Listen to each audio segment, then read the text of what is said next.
அனைத்து உறவுகளுக்கும் வணக்கம். நாம் இன்றைய வீடியோவில் பார்க்க இருப்பது கமலஹாசன் மற்றும் சிம்புவினுடைய நடிப்பிலும் மணிரத்னத்தினுடைய இயக்கத்திலும் வெளிவந்திருக்கின்ற தக் லைஃப் திரைப்படத்தினை கேரளாவிலே வெளியிட்ட திரைப்பட விநியோகஸ்தர்களுக்கு 9 நாள் நிறைவிலே எவ்வளவு தொகையானது லாபமாக கிடைக்கப்பெற்றிருக்கின்றது என்பது தொடர்பாகவே நாம் முழுமையாக பார்க்கக்கூடியதாக காணப்படும். அதன் அடிப்படையில் பார்க்கின்ற சந்தர்ப்பத்தில் கேரளாவிலே 9 நாள் நிறைவிலே தக் லைஃப் திரைப்படமானது 3,60,00,000 ரூபாய் வசூல் செய்திருக்கின்றது.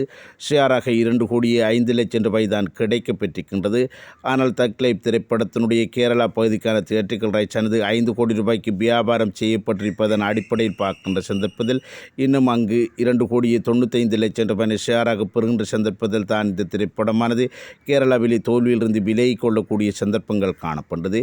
கேரளாவில் 2,95,00,000 ரூபாயினை ஷேராக பெற வேண்டுமாயின் அங்கு இன்னும் 5,15,00,000 ரூபாயினை வசூல் செய்ய வேண்டிய ஒரு கட்டாயத்தில் காணப்பட்டது. எனவே அதற்குரிய வாய்ப்புகள் காணப்பட்டதா என பார்க்கின்ற சந்தர்ப்பத்தில் இந்த திரைப்படத்திற்கு கிடைத்து வருகின்ற வரவேற்பானது கேரளாவில் மிக மோசமான நிலைக்கு சென்றிருப்பதன் அடிப்படையில் பார்க்கின்ற சந்தர்ப்பத்தில் எவ்வாறு பார்த்தாலும் கேரளாவில் 2,50,00,000 ரூபாயினை நஷ்டமாக கொடுக்கின்ற ஒரு திரைப்படமாக இந்த தக் லைஃப் அமைந்து கொள்ளப் போகின்றது என்பதன் அடிப்படையில் கேரளாவிலே இந்த தக் லைஃப் திரைப்படமானது மிக மோசமான படுதோல்வி அடைந்த திரைப்படமாகத்தான் அமைந்து கொள்ளப் போகின்றது என்பது எமக்கு கிடைக்கப்பெற்றிருக்கின்ற தகவலாக காணப்பட்டது.